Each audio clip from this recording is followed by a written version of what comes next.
Welcome everyone. This is our third module on nutrition and productivity. In this model, we shall at first find out the effect of asset holding on labor income. After that, we shall use the relationship to find out the aggregate supply curve. Then we shall derive the relationship between the level of nutrition, work capacity and the nature of labor contract. Now, we already have learned how to derive the capacity curve. Here we shall start our analysis by asking a question: what will happen to the capacity curve if people differ with respect to their holding of assets? So what will happen to the capacity curve if holding of assets differ?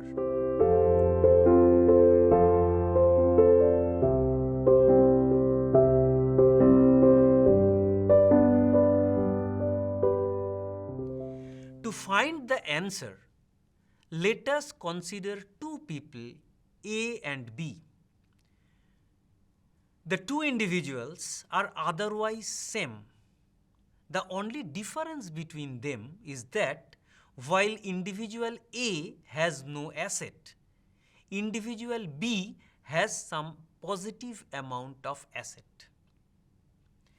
Now, in this situation, the capacity curve of individual A will look like the regular capacity curve. This is shown in the figure. Now, what will happen to the capacity curve of individual B? See, individual B now has some positive amount of asset. So, even if the individual has no factor income, the individual will have some amount of asset income. This asset income will help the individual to get some required nutrition even at negative or zero level of factor income. So this would in turn mean that the capacity curve of the individual with positive amount of asset will lie above the capacity curve of the individual who has no assets. Now, given this, let us consider two piece rates V1 and V2. V1 is a lower piece rate and V2 is a higher piece rate. Now, what will happen when the piece rate is V1? When the piece rate is V1, we find that the individual without any asset is going to supply such a low level of effort that the person will not be able to include herself in the labor market. But that problem will not arise in case of the individual with some positive amount of asset. However, when the piece rate is V2, individual A and individual B both will be able to enter into the labor market. Even then, individual B, due to his higher amount of asset holding, will have higher earning capacity. So, in this way, we can differentiate between persons having some initial amount of asset and the persons having no asset of their own. Now, given this finding, the next question that arises is that if this is the case, then what is the implication of it on the labor supply curve?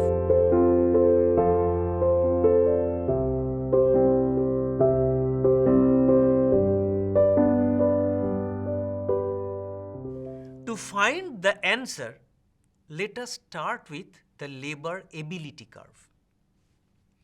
Now, what we have learned so far is that for the persons with lower level of income or nutrition, the minimum piece rate will be higher.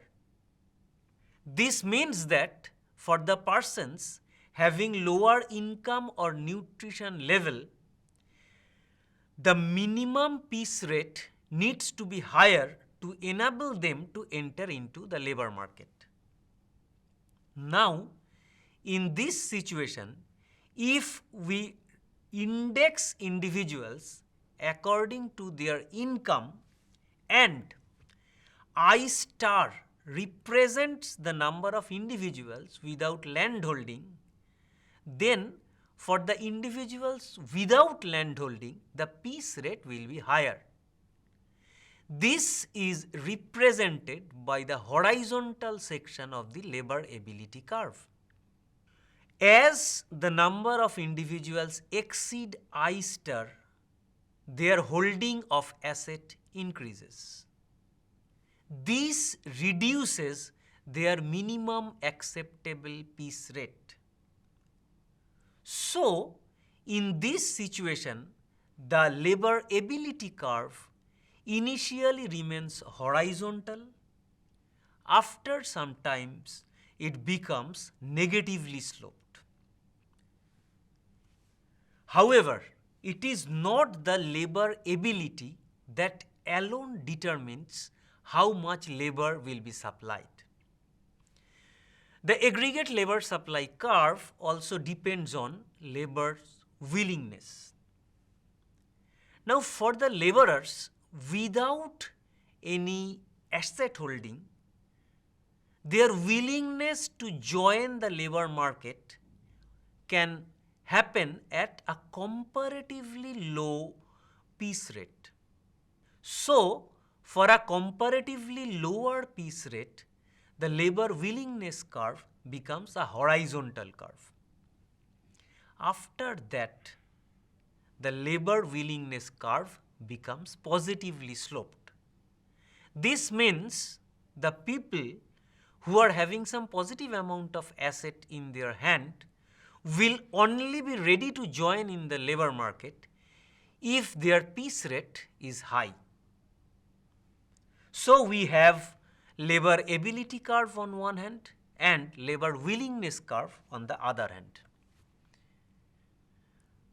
To find the aggregate labor supply curve, we need to superimpose both the labor ability curve and the labor willingness curve in the same diagram. So, for a lower piece rate OB, the individuals with low or no asset holding will be willing to join the labor market. However, until and unless their piece rate equals OA, they will not have the ability to make themselves enabled to join the labor market. So, initially the labor ability curve will dominate.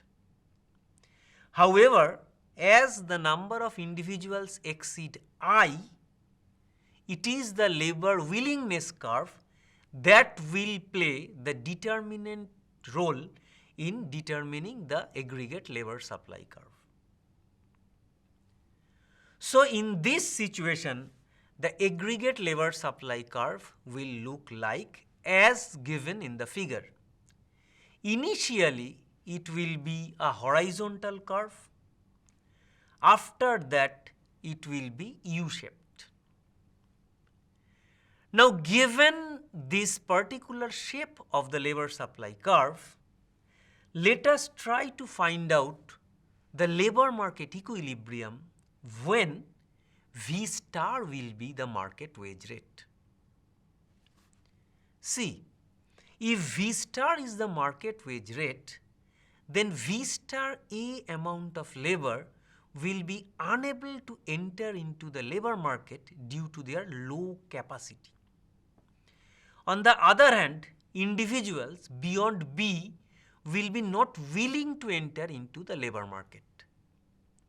So, in this situation, the level of employment will be AB. So, given this idea about the determination of the level of employment, let us now move to our next question. Does this finding has any policy implication?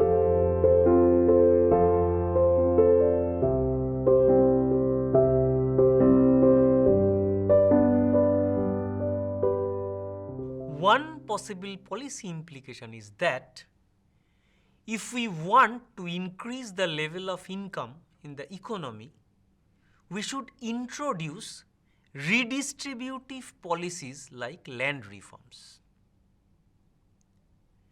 Now, what will land reform do? See, if land reform is introduced, the landless laborers or laborers with less land holding will get more and more amount of land. Now, as they get more amount of land, their asset holding increases. Now, this increase in asset holding makes them more able to work. As a result, their minimum acceptable piece rate will decline. As a result, there is a chance of having more and more amount of employment. Now, introducing land reform also has an additional implication. What is that? Now, with the introduction of land reforms, people with more amount of land will now experience a decrease in their amount of land. As a result, their non-labor income will decrease. So, their minimum acceptable piece rate will also decrease. Now, if these two things happen simultaneously, what will be its implication on the aggregate labor supply curve? Now, suppose initially the labor supply curve is represented by the blue curve. With the introduction of land reforms, now the number of individuals with zero asset will now decrease. Now, this will shrink the horizontal segment of the aggregate labor supply curve. Now, at the same time, the individuals who initially had higher amount of land will now have less and less amount of land.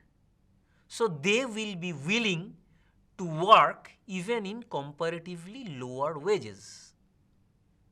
So, this will make the U shape of the aggregate labor supply curve a bit elongated.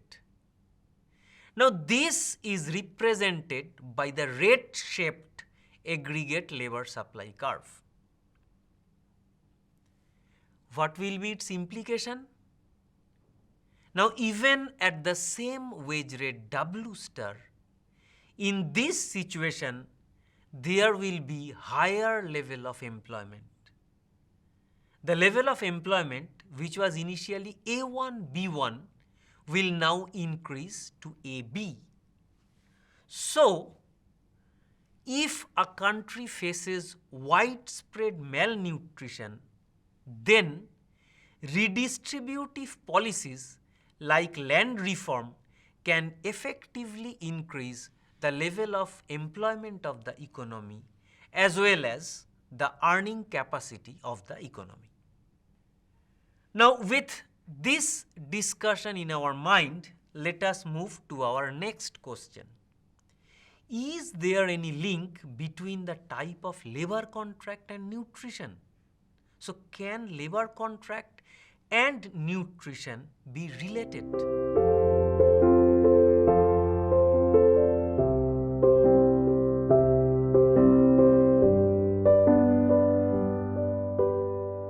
As we all know, there are two types of labor contract. short-term or casual labor contract, and long-term or permanent labor contract. We also know that the energy we take is used for resting metabolism, for physical activity, and for storage or release. Now, in this situation, there arises a paradox. Why? See, resting metabolism is found to be a function of body mass. The lower the body mass, the lower will be the amount of resting metabolism. So, in this situation, higher energy will be transferred to ability in executing physical activities. This effect is known as metabolism effect.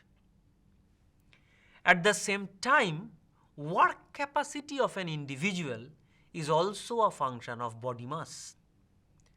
Better nutritional status results into higher body mass. This higher body mass actually raises the capacity to work. This effect is known as capacity effect. So, for the individuals with higher body mass, there will be low metabolism effect but higher capacity effect.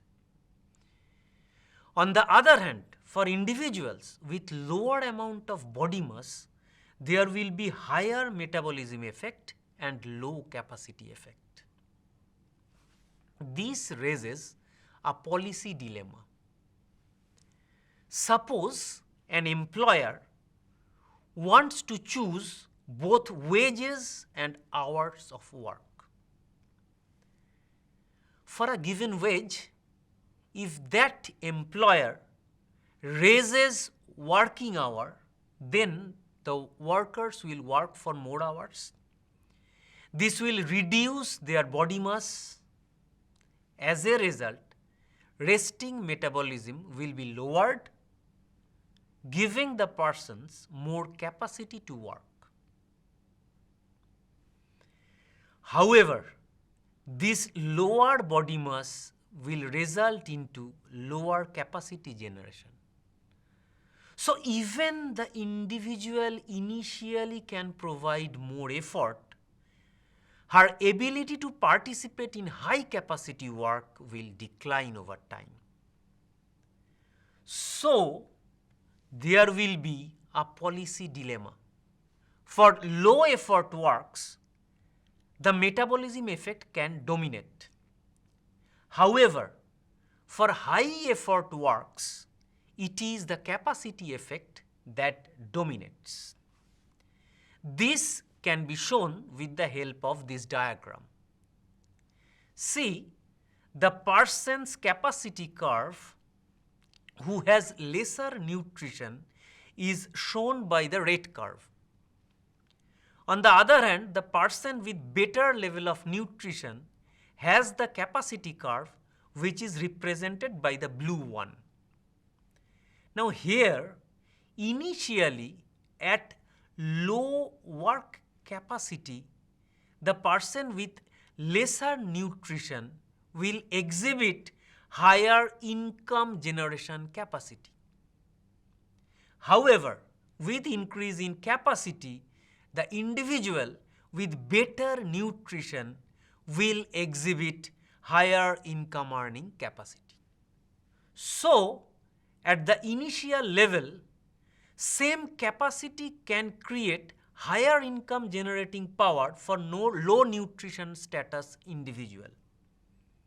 However, after a certain level, high nutrition status individuals can generate high income generating power. So, if one wants to enhance labor income in the long run, then the policy prescription will be, number one, to give higher wages to the agricultural workers, and number two, to provide agricultural laborers job with more permanent in nature.